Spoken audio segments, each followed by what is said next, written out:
പാത്തുമ്മായുടെ ആടിന്റെ മേട് രാവിലെ തുടങ്ങി.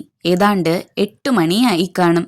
തലയിലും ദേഹത്തുമെല്ലാം എണ്ണ തേച്ചിട്ട് ലങ്കോട്ടി കെട്ടി ഞാൻ കസർത്ത് ചെയ്യുകയായിരുന്നു. അപ്പോൾ മുറ്റത്ത് പിള്ളേരുടെ ഒരു ബഹളം കേട്ടു. ഉള്ളാടത്തിപ്പാറു, ഉള്ളാടത്തിപ്പാറു, വാലേപ്പിടി, വാലേപ്പിടി. മുള്ളണത് കണ്ടില്ല, മുള്ളണത് കണ്ടില്ല. കൊമ്പേപ്പിടി, കൊമ്പേപ്പിടി. എന്താണ് സംഗതി? ഞാൻ ജനാലയിലൂടെ നോക്കി. വലിയ വിശേഷമൊന്നുമില്ല. പാത്തുമ്മായുടെ ആട് അബിയുടെ ഹാഫ് ട്രൗസറിന്റെ മുൻവശം മുഴുവനും തിന്നുകഴിഞ്ഞു. ബാക്കിയുള്ളതിന് പിടികൂടിയിട്ടുണ്ട്. അബി ആടിന്റെ കഴുത്തിൽ കെട്ടിപ്പിടിച്ചിരിക്കുന്നു. പാത്തുക്കുട്ടി വാലിൽ പിടിച്ചു വലിക്കുകയാണ്. സൈദ് മുഹമ്മദ് കൊമ്പിൽ പിടിച്ചിട്ടുണ്ട്. ആരിഫ അന്തം വിട്ടു നിൽക്കുന്നു. റഷീദും സുബൈദയും മറ്റൊന്നിലും ശ്രദ്ധിക്കാതെ തള്ളവിരലുകൾ വായിലിട്ട് നുണഞ്ഞുകൊണ്ട് മുറ്റത്തിരിക്കുകയാണ്. ലൈല ആടിന്റെ പള്ളയ്ക്ക് പിടിച്ചുകൊണ്ട് അതിനെ ചീത്ത പറയുന്നു. ഉള്ളാടത്തിപ്പാറു, ഉള്ളാടത്തിപ്പാറു. ഞാൻ തോർത്തു ചുറ്റി മുറിയിൽ നിന്ന് വരാന്തയിൽ കയറി മുറ്റത്തിറങ്ങിച്ചെന്ന് ആടിന്റെ ചെവിയിൽ പിടിച്ചിട്ട് അബിയെ വേർപെടുത്തി. അബിയുടെ ട്രൗസറിന്റെ മുൻഭാഗം മാത്രമല്ല, ഒരു പോക്കറ്റും ആട് തിന്നുകളഞ്ഞു. സംഗതി അറിഞ്ഞപ്പോൾ പാത്തുമ്മായുടെ ആട് കുറ്റക്കാരിയല്ല. അബിയുടെ ഹാഫ് ട്രൗസറിന്റെ പോക്കറ്റിൽ വെള്ളയപ്പം ഉണ്ടായിരുന്നു. ഒന്നവൻ ആടിന് കുറെ കൊടുത്തു. ബാക്കി മുൻവശത്ത് തിരികിയിട്ട് ആടിന്റെ മുമ്പിൽ ചെന്ന് നിന്ന് തിന്നാൻ പറഞ്ഞു. ആട് അപ്പവും ഹാഫ് ട്രൗസറിന്റെ മുൻവശവും തിന്നു. കീശയിലുള്ളത് കീശയോടെ തിന്നു. അബി പറഞ്ഞു, ബാപ്പ തല്ലും. അത് നേരത്തെ ഓർക്കാൻ വയ്യായിരുന്നോ? തല്ലട്ടെ. തെല്ലു കഴിഞ്ഞ് ഞാൻ പറഞ്ഞു, പേടിക്കാനില്ലടാ, ആരും പറയുകയില്ല. പാത്തുക്കുട്ടി, ലൈല, സൈദു മുഹമ്മദ് എന്നിവരോട് രഹസ്യം പാലിക്കാൻ പറഞ്ഞു. ലൈലായോട് മേലിൽ ആരെയും ഉള്ളാടത്തിപ്പാറു എന്ന് വിളിക്കരുതെന്നും ഉപദേശിച്ചു. കസർത്ത് മുഴുമിപ്പിച്ചിട്ട് ഞാൻ നദിയിൽ കുളിക്കാൻ പോകാൻ ഒരുങ്ങി. സൈദു മുഹമ്മദിനെയും പാത്തുക്കുട്ടിയെയും വിളിച്ചു. അപ്പോൾ അബിയും ലൈലായും കൂടി വന്നു. അവർ ബാപ്പായുടെ കൂടെ കുളിക്കാൻ പോയില്ല, എൻ്റെ കൂടെ കുളിക്കാൻ കാത്തു നിൽക്കുകയായിരുന്നു. വിശേഷ കാരണമൊന്നുമില്ല. അബിയുടെ സ്ലേറ്റ് പെൻസിൽ ലൈല എടുത്തൊടിച്ചു ചെറിയ കഷ്ണങ്ങളാക്കി. ഈ കുറ്റത്തിന് അബിയെയും ലൈലയെയും ബാപ്പ കുളിപ്പിക്കാൻ കൊണ്ടുപോയില്ല. പാത്തുക്കുട്ടിക്കും അബിക്കും സ്ലേറ്റ് പെൻസിൽ വാങ്ങിക്കാൻ ഹനീഫ അരയണ കൊടുത്തിട്ടുണ്ട്. ഞാൻ എല്ലാവരെയും മൂവാറ്റുപുഴ ആറ്റിൽ കൊണ്ടുപോയി കുളിപ്പിച്ച് കരയ്ക്ക് നിർത്തി. എന്നിട്ട് മുങ്ങാങ്കുഴിയിട്ടും പതച്ചും അങ്ങനെ കുളിക്കുകയായിരുന്നു. അപ്പോൾ അബിയുടെ ഒരു വിളി കേട്ടു, വലിയ മൂത്താപ്പാ. ഞാൻ തിരിഞ്ഞു നോക്കി. ആരും വെള്ളത്തിൽ ഇറങ്ങിപ്പോയിട്ടില്ല. ഞാൻ നീന്തി കടവിൽ ചെന്നിട്ട് ചോദിച്ചു, എന്താടാ? അബി പറഞ്ഞു, എനിക്ക് ട്രൗസർ ഇല്ല. അവൻ വ്യക്തമാക്കി, നാണം മറയ്ക്കാൻ അവനൊന്നുമില്ല. പരിപൂർണ നഗ്നനായി നാട്ടുവഴിയെ കൂടി അവൻ അങ്ങനെ പോകും. ഞാൻ ചോദിച്ചു, നീ വന്നത് ഇങ്ങനെയല്ലേ? അതെല്ലാം ശരി, അതൊക്കെ അപ്പോൾ. ഇപ്പോൾ അബി അവന്റെ സ്കൂളിൽ പഠിക്കുന്ന ഒരുവനെ കടുത്തുവഞ്ചിയിൽ കണ്ടു. അവൻ മുണ്ടെടുത്തിട്ടുണ്ട്. അതുകൊണ്ട് അബിയുടെ നാണം മറയ്ക്കാൻ ഞാനൊരു തോർത്തു കൊടുത്തു. അപ്പോൾ പാത്തുക്കുട്ടിക്ക് നാണസംബന്ധിയായ ആവശ്യം വന്നു. അവൾക്കും വേണം മുണ്ട്. ഞാൻ കുളി കഴിഞ്ഞ് എൻ്റെ മുണ്ടെടുത്തൊടുത്ത് തോർത്തുരിഞ്ഞ് നനച്ച് പിഴിഞ്ഞ് തല തുവർത്തിയിട്ട് തോർത്ത് വെള്ളത്തിൽ മുക്കിപ്പിഴിഞ്ഞ് പാത്തുക്കുട്ടിയെ ഉടുപ്പിച്ചു. ലൈലായ്ക്കും സൈദു മുഹമ്മദിനും നാണം തോന്നി തുടങ്ങിയിട്ടില്ല. ഉണ്ടായിരുന്നെങ്കിൽ എന്തു ചെയ്യുമായിരുന്നു? എൻ്റെ പക്കൽ 2 തോർത്തേ ഉണ്ടായിരുന്നുള്ളൂ. വെള്ളമണൽ നിറഞ്ഞ റോഡിലൂടെ ഞങ്ങൾ ചെന്നു. ഞങ്ങൾ ചെല്ലുമ്പോൾ വീട്ടിൽ അബ്ദുൽ ഖാദറും ഹനീഫായും തമ്മിൽ ശണ്ട കൂടുകയാണ്. ശണ്ടയ്ക്ക് കാരണം വിശേഷിച്ചൊന്നുമില്ല. ഇന്നലെ ഹനീഫ വീട്ടിൽ റേഷൻ വാങ്ങാൻ ഒന്നും കൊടുത്തില്ലെന്ന് അബ്ദുൽ ഖാദർ അറിഞ്ഞു. അത് ഹനീഫയ്ക്ക് അത്ര പിടിച്ചില്ല.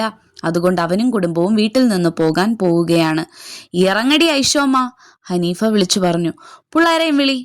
അവനും അവന്റെ കുടുംബവും കൂടി അവരുടെ വാഴത്തോട്ടത്തിൽ വല്ല ഓലക്കീറും കുത്തിച്ചാരി താമസിക്കാൻ പോകുകയാണ്. ഞാൻ നോക്കുമ്പോൾ അവൻ ഉടുത്തിരുന്ന മുണ്ട് എന്റേതാണ്, കട്ടത് തന്നെ. ഞാൻ അടുത്ത് ചെന്ന് ചോദിച്ചപ്പോൾ, പറഞ്ഞു നിൽക്കാൻ സമയമില്ല, ഒത്തിരി ജോലിയുണ്ട് എന്നും പറഞ്ഞ് അവൻ നടന്നു. പഠിക്കൽ ചെന്ന് അവൻ പറഞ്ഞു, എനിക്ക് ഈ വീട്ടിൽ യാതൊരു അവകാശവും ഇല്ലാതായി തീർന്നിട്ടുണ്ട്. ഹനീഫ അവന്റെ തയ്യൽ കടയിലേക്ക് പോയി. ഞാൻ അബ്ദുൽ ഖാദറിനോട് ചോദിച്ചു, എടാ, നിനക്കെന്നെ ഈ ബഹളത്തിൽ നിന്ന് ഒന്ന് രക്ഷിക്കാൻ പാടില്ലേ? ആ ഇൻസ്പെക്ടറോട് ഒന്ന് മാറിത്തരാൻ ഒരിക്കൽ കൂടി നിനക്കൊന്ന് പറയാൻ പാടില്ലേ? അബ്ദുൽ ഖാദർ പറഞ്ഞു, ഇവിടെ ഇക്കാക്കിക്ക് എന്താ പോരാതുള്ളത്? എണ്ണ, നെയ്യ്, പാല്, ചായ, ബീഡി, തീപ്പെട്ടി, ഏത്തപ്പഴം, ടൊമാറ്റോ, കൈതച്ചക്ക, ഞാലിപ്പൂവൻ പഴം, ചുണ്ടില്ല കണ്ണൻ പഴം, ചക്കപ്പഴം, ഊണ്, കൂട്ടുകിടക്കാൻ ഉമ്മ, ഞാൻ, അബു, കൊച്ചുണ്ണി. ഇനി എന്താ വേണ്ടത്? അബ്ദുൽ ഖാദർ ഒരു സ്കൂൾ മാസ്റ്ററായിരുന്നു, വലിയ വ്യാകരണക്കാരനും. പണ്ടൊരിക്കൽ ഇവൻ ഉമ്മായോട് പറഞ്ഞു, മാതാവേ, കുറച്ച് ശുദ്ധജലം തന്നാലും. അന്ന് ഉമ്മ ചോറ് വിളമ്പുന്ന വലിയ തവി കൊണ്ട് തല്ലി. ബാപ്പ അവനെ ആശ്വസിപ്പിച്ചു. നീ അങ്ങനെ പറഞ്ഞാ മതിയടാ, നീ എന്നെ എന്തെന്ന് വിളിക്കും? പിതാവെന്ന്. അത് കേട്ടപ്പോൾ തവി കൊണ്ട് ഉമ്മ ഒന്നുകൂടി കൊടുത്തു. പിന്നെ അവൻ ഉമ്മ എന്നും ബാപ്പ എന്നുമേ വിളിച്ചിരുന്നുള്ളൂ. ചട്ടൻ. അവനെയും എന്നെയും ഒരുമിച്ച് ഒരു ദിവസമാണ് സ്കൂളിൽ കൊണ്ടുപോയാക്കിയത്. അന്ന് അത് മുഹമ്മദ് സ്കൂളായിരുന്നു. ഉമ്പിയണ്ണൻ എന്നു പേരായ ഒരു ഭക്തനാണ് ആ സ്കൂൾ പണിയിച്ചത്. പുതുശ്ശേരി നാരായണപിള്ള സാറായിരുന്നു അന്ന് 1-ാം ക്ലാസ്സിലെ വാദ്യാര്. അദ്ദേഹമാണ് എനിക്കും അബ്ദുൽ ഖാദറിനും ആ എഴുതി തന്നത്. അബ്ദുൽ ഖാദർ സ്കൂളിലും വെളിയിലും പോക്കിരിയായിരുന്നു. വീട്ടിൽ ചെല്ലപ്പിള്ള. ഞാൻ സ്കൂളിൽ മര്യാദക്കാരനായിരുന്നു.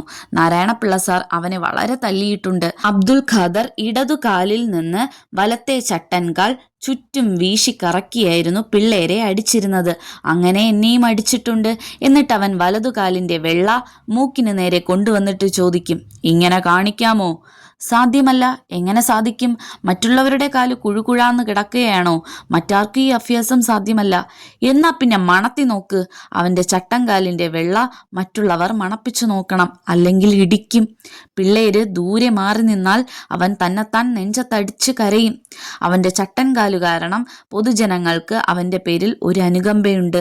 അവൻ അത് പരമാവധി ചൂഷണം ചെയ്യും. അവൻ എന്ത് കാണിച്ചാലും മറ്റുള്ളവർക്കാണ് കുറ്റം. പിള്ളേര് അവൻ്റെ ഇടി കൊള്ളാൻ നിന്നുകൊടുക്കും. ഞാനും നിന്നു കൊടുത്തിട്ടുണ്ട്.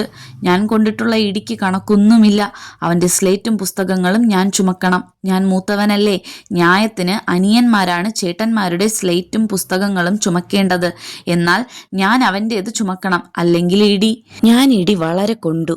ഞാൻ സ്ലേറ്റും പുസ്തകങ്ങളും വളരെ ചുമന്നു. പ്രതിഷേധത്തിൻ്റെ കൊടുങ്കാറ്റ് ഉള്ളിലുണ്ട്. പക്ഷെ എന്തു ചെയ്യും?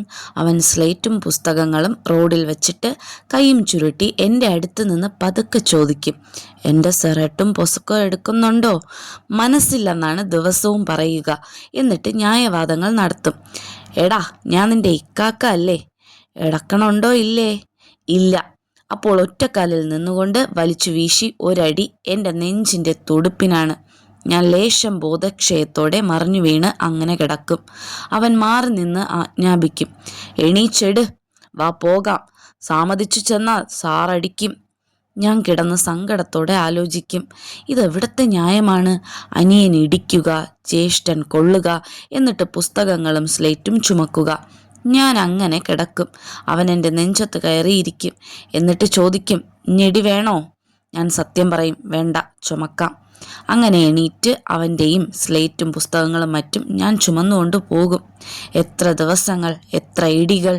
അങ്ങനെ വരുമ്പോൾ ഒരു ദിവസം എനിക്ക് ബുദ്ധി ഉദിച്ചു. ബോധോദയം. ഇടിക്കാനായി അവൻ കൈ വീശുന്നതിന് മുമ്പ് കൊടുത്തു ഞാൻ കാലുകൊണ്ടൊരടി അവൻ്റെ നല്ല കാലിൽ. ദാ കിടക്കുന്നു അബ്ദുൽ ഖാദർ ചളുക്കോ പിളുക്കോന്ന് മലർന്ന്.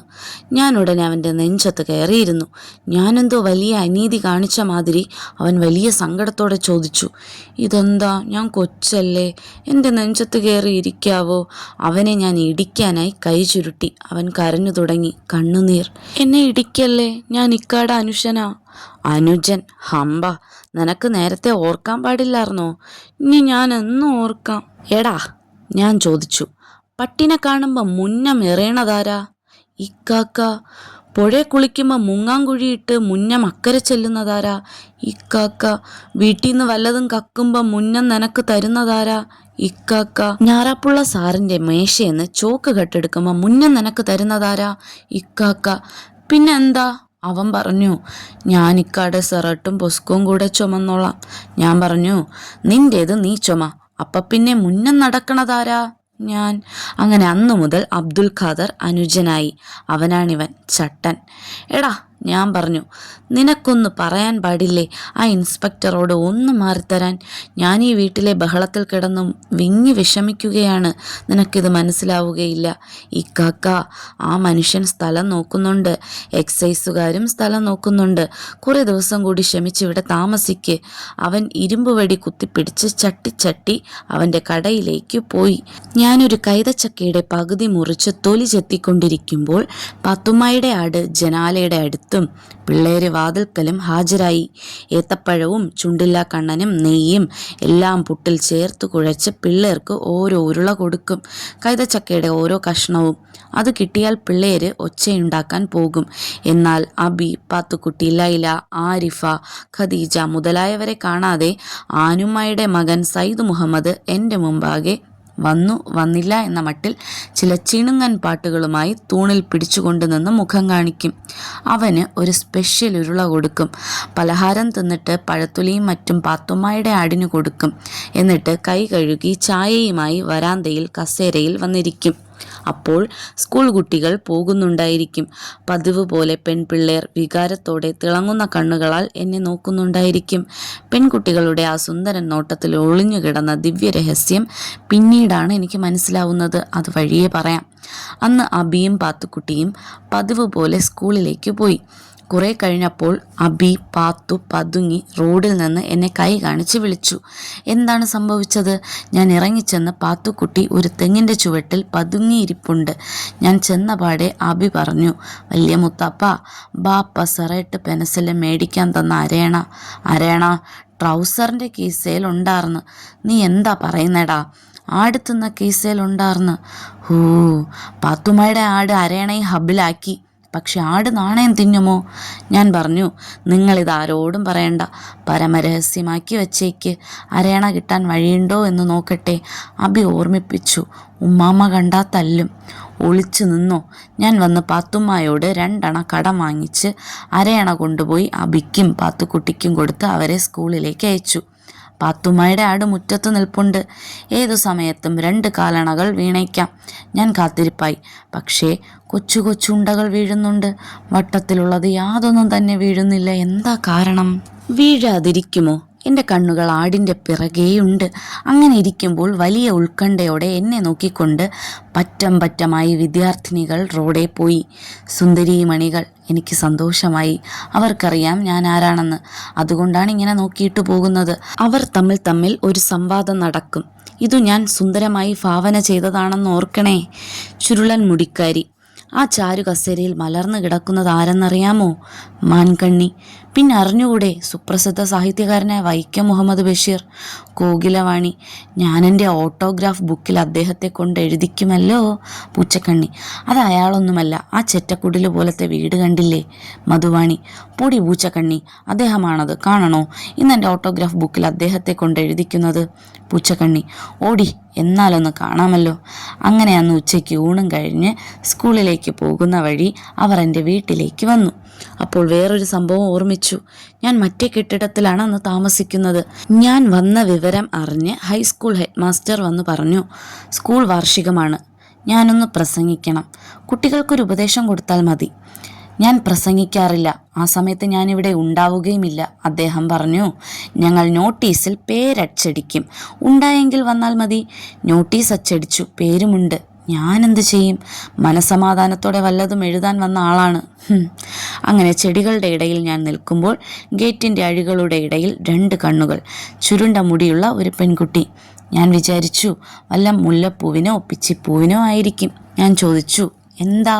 അവൾ പറഞ്ഞു, നോട്ടീസിൽ പേരടിച്ചിട്ടുണ്ട്. ഞങ്ങളോട് പ്രസംഗിക്കണം. വരാതിരിക്കരുത് കേട്ടോ. അപ്പോഴുണ്ടെങ്കിൽ വരാം. പിന്നെ ദിവസവും അവളും മറ്റു പെൺകുട്ടികളും കൂടി ഗേറ്റിനടുത്ത് വന്ന് വിളിച്ചു പറയും, വരാതിരിക്കരുത് കേട്ടോ. എന്നാൽ ആനിവേഴ്സറിയുടെ തലേ ദിവസം ഞാൻ ഒറ്റ പോക്ക് കൊടുത്തു. പെട്ടിയും കിടക്കയും ഒന്നും എടുക്കാതെയാണ് ചുമ്മാ വെറും കൈയോടെ. ഉമ്മായോട് മാത്രം പറഞ്ഞു. എന്നിട്ട് വാർഷിക മഹോത്സവം കഴിഞ്ഞതിൻ്റെ പിറ്റേ ദിവസം ഞാൻ വന്നു. അന്ന് തന്നെ ചുരുണ്ട മുടിക്കാരിയും മറ്റും വന്ന് ചോദിച്ചു, എന്താണ് ഈ കാണിച്ചത്? ഞാൻ പറഞ്ഞു, ഉണ്ടെങ്കിൽ വരാമെന്നല്ലേ പറഞ്ഞിരുന്നത്. നല്ല പുള്ളിയാ. അതങ്ങനെ പോയി. പടി കടന്നു വരുന്ന പെൺകുട്ടികളിൽ ആ ചുരുളൻ മുടിക്കാരിയുണ്ടോ എന്ന് ഞാൻ നോക്കി. ഇല്ല. എല്ലാവരും വലുതായി പോയിരിക്കണം. എത്ര വേഗമാണ് ഈ പെൺപിള്ളേർ വലുതാവുന്നത്. ഞാൻ അവരുടെ ഓട്ടോഗ്രാഫിൽ എഴുതാനായി പേന എടുക്കാൻ വിചാരിച്ചു.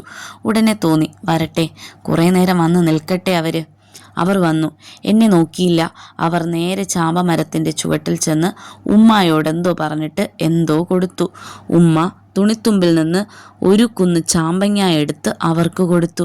അവർ ഓരോന്ന് അവിടെ നിന്ന് കടിച്ചു തിന്നുകൊണ്ട് ചാമ്പമരത്തിലേക്ക് കൊതിയോടെ വായിൽ വെള്ളം മുറിച്ചുകൊണ്ട് നോക്കി. കൊതിച്ചിക്കഴുതകൾ. ഉമ്മായുടെ വൃത്തികെട്ട തുണിത്തുമ്പിൽ കെട്ടിയിരുന്ന ചാമ്പങ്ങയാണ് അവർ കൊതിയോടെ തിന്നുന്നത്. എന്നാൽ വൃത്തിയുള്ള എന്നെ നോക്കിക്കൂടെ, കഴുത കൂമ്പാരങ്ങളെ. ഒരു ഞെട്ടലോടെ എനിക്ക് രഹസ്യങ്ങളെല്ലാം വ്യക്തമായി. പെൺപിള്ളേർ നോക്കിയിരുന്നത് എന്നെ ആയിരുന്നില്ല, ചാമ്പങ്ങയായിരുന്നു. കൊതിച്ചികൾ. പെൺകുട്ടികളെല്ലാം ചാമ്പങ്ങയുമായി പോയപ്പോൾ ഞാൻ ഉമ്മായോട് ചോദിച്ചു, അവരെന്താ ഉമ്മ തന്നത്? ഉമ്മ പറഞ്ഞു, ഒരണ. ചാമ്പങ്ങ ആ പെൺപിള്ളേർക്ക് വിൽക്കുകയായിരുന്നു. പിന്നല്ലാതെ ഒരണയ്ക്ക് എത്ര കൊടുത്തു? 20. കൊള്ളാം, ഞാൻ എത്ര 20 പാത്തുമ്മയുടെ ആടിനെ തീറ്റിയിരിക്കുന്നു. ആ പെൺപിള്ളേർ എന്നെ നോക്കാത്തതിലുള്ള അനാസ്ഥ എന്നെ ഇരുത്തി ചിന്തിപ്പിച്ചു. ആ ചാമ്പമരം ആരാ നട്ടു വളർത്തിയത്? ഉമ്മായോട് ചോദിച്ചു. ഉമ്മ പറഞ്ഞു, ഇതു നീ തളിയാക്കിയെന്ന് കുരു കൊണ്ടുവന്ന് നട്ടുപിടിപ്പിച്ചതാ. തിരിഞ്ഞോ? തളിയാക്കലെന്ന ഒരു ജാക്കബിയറ്റ് ക്രിസ്ത്യാനി കുടുംബം അടുത്തുണ്ട്. അവിടെ തൊമ്മൻ, മാത്തൻ കുഞ്ഞ്, കുഞ്ഞപ്പൻ എന്നീ ഇഷ്ടക്കാരുണ്ട്. അവിടെ നിന്ന് കൊണ്ടുവന്നു ഞാൻ നട്ടു വളർത്തിയതാണല്ലേ. കഴുതകൾ എന്നെ നോക്കിയില്ല. ഞാൻ ചാടി എണീറ്റ് ഉമ്മായോട് പറഞ്ഞു, ആ ഒരെണ്ണ ഇങ്ങട്. ഉമ്മ അത് ഉടനെ തന്നു. ഞാൻ പോയി ബീഡി വാങ്ങി. എന്നിട്ട് നദീവക്കത്ത് പോയിരുന്നു. പഴയ നദിയെ നോക്കി. എന്നെ നോക്കിയിട്ടില്ലാത്ത ആ കൊതിച്ച് പെൺകുട്ടികളെ ഓർത്ത് പുകവിട്ടു. ഫൂ. പിന്നെ ദിവസവും പെൺപിള്ളേർ എൻ്റെ ചാമ്പ മരത്തെ നോക്കും. അതിൽ ഇറിഞ്ഞിലുപോലെ ചാമ്പങ്ങ കിടപ്പുണ്ട്. ഞാൻ തന്നെത്താൻ പറയും, കഴുതകളെ നോക്കിക്കോ, എൻ്റെ ചാമ്പമരമാണ്, ഈ ഞാൻ നട്ടു വളർത്തിയതാണ്. കഴുതകൾ അവരോടെങ്ങനെ പ്രതികാരം ചെയ്യും? കസേരയിൽ അങ്ങനെ കാത്തിരിപ്പായി. മുറിയിൽ പോയി കിടക്കാറൊന്നുമില്ല. അങ്ങനെ ഇരിക്കുമ്പോൾ അവർ വന്നു. ഞാൻ എണീറ്റു ചെന്ന് വളരെ അവജ്ഞയോടെ ചോദിച്ചു, എന്തു വേണം? അരയണയ്ക്ക് ചാമ്പങ്ങ. കാശിട്. കാശ് വാങ്ങി ഒക്കടയിൽ തിരികി. എന്നിട്ട് വളരെ ചെറുത് നോക്കി 10 കൊടുത്തു. ഇതെന്താ, എല്ലാം ചെറുതാണല്ലോ. ആ വല്യമ്മയാണെങ്കിൽ വലുത് തരുമല്ലോ. ആ വല്യമ്മയ്ക്ക് ഈ വൃക്ഷത്തിന്മേൽ വലിയ അവകാശമൊന്നുമില്ല. അതുകൊണ്ടാണ് അവരങ്ങനെ തന്നത്. കഴുതകൾ. എന്നാ പിന്നെ ഒന്ന് കൊടത്ത. ഈ വൃക്ഷം അധ്വാനിച്ച് നട്ടുപിടിപ്പിച്ച ആൾക്ക് അതിഷ്ടമല്ല. ഒരെണ്ണം പോലും ഞാൻ കൂടുതൽ കൊടുത്തില്ല. എന്തൊരു മനുഷ്യര് എന്ന് പറഞ്ഞ് ആ കൊതിച്ചികൾ പോയി. പെരും വയറികൾ. എന്നെ ഒന്ന് നോക്കാൻ പാടില്ല. ലജ്ജയില്ലാത്ത എൻ്റെ ചാമ്പമരത്തിൽ നോക്കാം. ഇങ്ങനെ ഞാൻ ചാമ്പങ്ങ വിൽക്കുമ്പോൾ ഉമ്മ വന്ന് കാശ് ചോദിക്കും. ഞാൻ ചോദിക്കും, എന്തിന്? ഉമ്മായ്ക്ക് ഈ ചാമ്പവൃക്ഷത്തിന്മേൽ എന്തൊരവകാശമാണുള്ളത്? ഇത് ഞാൻ എൻ്റെ അധ്വാനത്തിൻ്റെ ഫലമാണ്. എൻ്റെ ചോരയാണ് ഇതിൽ ചാമ്പങ്ങയായി കിടക്കുന്നത്. ഉമ്മ ഇത് എത്ര കൊല്ലങ്ങളായി വിൽക്കുന്നു? ആ പണമൊക്കെ എവിടെ? ഉമ്മ തോറ്റവിടെ നിൽക്കുകയാണ്. ഞാൻ വിട്ടില്ല. എന്നിട്ട് തൊട്ടതിനൊക്കെ രൂപ. അത് വാങ്ങണം, ഇത് വാങ്ങണം. എത്ര രൂപ? ആരാ ഇരുമ്പൻ പുളി നട്ടത്? മുറ്റത്തിൻ്റെ ഒരു വശത്ത് വലിയ ഒരു ഇരുമ്പൻ പുളിയുണ്ട്. വേര് മുതൽ ഇറിഞ്ഞിലുപോലെ തന്നെ പച്ച നിറത്തിൽ പുളികൾ അങ്ങനെ പൊതിഞ്ഞു കിടക്കുകയാണ്. അതും ഉമ്മ പറിച്ചു വിൽക്കാറുണ്ട്. അതും ഞാൻ നട്ടുപിടിപ്പിച്ചതല്ലേ. ഉമ്മ പറഞ്ഞു, അത് നിന്റെ ബാപ്പ നട്ടുപിടിപ്പിച്ചതാ. ഞാൻ ഒത്തിരി വെള്ളം കോരിയിട്ടുണ്ട് അതിന്. അപ്പോൾ അതിൻ്റെ ഉടമസ്ഥാവകാശം നമുക്കില്ല. പോട്ടെ. ഉമ്മ കെറുവിച്ച് അപ്പുറത്തേക്ക് പോയി. ഞാൻ ആനുമ്മയെ വിളിച്ച് ഒരു ചായ കൊണ്ടുവരാൻ പറഞ്ഞു. ആനുമ്മ അടുത്ത വീട്ടിൽ ചെന്ന് ഒരു പയ്യനെ വിട്ട് ചായ കൊണ്ട് വരുവിച്ചു തന്നു. ഞാൻ അതും കുടിച്ച് ഒരു ബീഡിയും വലിച്ച് അങ്ങനെ രസത്തിലിരിക്കുമ്പോൾ വരുന്നു ഒരു അഞ്ചന കറുമ്പി. 10-16 വയസ്സ് കാണും. ചാമ്പങ്ങയ്ക്കു തന്നെ. കാലണക്കാരിയോ അരയണക്കാരിയോ? കഴുതയ്ക്ക് ചെറുതേ കൊടുക്കുകയുള്ളൂ. പക്ഷേ അവൾ ചാമ്പ നിൽക്കുന്ന ഭാഗത്തേക്ക് നോക്കിയില്ല. അവൾ നേരെ എൻ്റെ അടുത്ത് വന്ന് തൊഴുതു. എന്നിട്ട് പറഞ്ഞു, ഞാൻ സാറിനെ അറിയും. സാറിൻ്റെ എല്ലാ പുസ്തകങ്ങളും വായിച്ചിട്ടുണ്ട്. സാറ് വന്നിട്ടുണ്ടെന്ന് എൻ്റെ അച്ഛൻ പറഞ്ഞു. അതാ വന്നത്. എൻ്റെ ഓട്ടോഗ്രാഫ് ബുക്കിൽ എന്തെങ്കിലും ഒന്ന് എഴുതി ഒപ്പിട്ട് തരണം. ഹാ, എൻ്റെ മാനം രക്ഷിക്കാൻ വന്ന സുന്ദരിയായ കറമ്പി, നിനക്ക് മംഗളം. ആചന്ദ്ര താരം, നീ സുഖമായി ജീവിക്കുക. എന്താ നിന്റെ പേര്? ഞാൻ ചോദിച്ചു. അവൾ പറഞ്ഞു, സുഹാസിനി. ഏത് ക്ലാസ്സിൽ പഠിക്കുന്നു? 6th. കുട്ടി ഏതാ? ഞാൻ ചുമട്ടുകാരൻ മാധവൻ്റെ മകളാ. തൊഴിലാളിയുടെ മകളാണല്ലേ. തൊഴിലാളികൾ ജയിക്കട്ടെ. ഞാൻ മുറിയിൽ പോയി പേന എടുത്തു കൊണ്ടുവന്ന് സുഹാസിനിയുടെ ഓട്ടോഗ്രാഫ് ബുക്കിൽ സുഹാസിനിക്ക് സർവ്വമംഗളങ്ങളും നേരുന്നു എന്നെഴുതി ഒപ്പിട്ടുകൊടുത്തു. എന്നിട്ട് സുഹാസിനിയോട് ചോദിച്ചു, ചാമ്പങ്ങ തിന്നണോ? തിന്നിട്ടുണ്ട്, അവൾ പറഞ്ഞു. ഞാനൊരു വലിയ കടലാസ് കൊണ്ടുവന്ന് ചാമ്പമരത്തിൽ കയറി ഒരു 50 മുഴുത്തതും ചുവന്നതും പറിച്ചു കെട്ടിക്കൊടുത്തിട്ട് പറഞ്ഞു, സുഹാസിനി, ഈ ചാമ്പമരം ഞാൻ നട്ടുപിടിപ്പിച്ചതാണ്. നേരോ? നേര്. അവൾ തൊഴുതിട്ട് പോയി. അന്ന് രാത്രി ഒരു വിശേഷ വർത്തമാനം കേട്ടു. പാത്തുമ്മയുടെ ആട് ഉടനെ പെറും. ഗർഭമുണ്ടെന്നല്ല, ഉടനെ പ്രസവിക്കുമെന്ന്.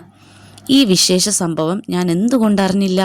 അതിന് ഗർഭമുള്ളതായി പോലും തോന്നിയില്ല. ചിലപ്പോൾ വയറ് വീർത്ത് കാണും, ചിലപ്പോൾ വയറ് ചൊട്ടിക്കാണും. ഗർഭമുണ്ടെങ്കിൽ അങ്ങനെ ഇരിക്കുമോ? ഞാൻ ഉമ്മായോട് ചോദിച്ചു. ഉമ്മ പറഞ്ഞു, അത് പെറാറായി. എനിക്ക് സംശയം. നേരോ? എനിക്കെന്തുകൊണ്ട് തോന്നിയില്ല? സ്ത്രീജനങ്ങൾ എല്ലാവരും പറയുന്നതല്ലേ, സ്ത്രീകളാണല്ലോ പ്രസവങ്ങളുടെ എല്ലാം പരമാധികാരികൾ. സുഖപ്രസവമായിരിക്കുമോ?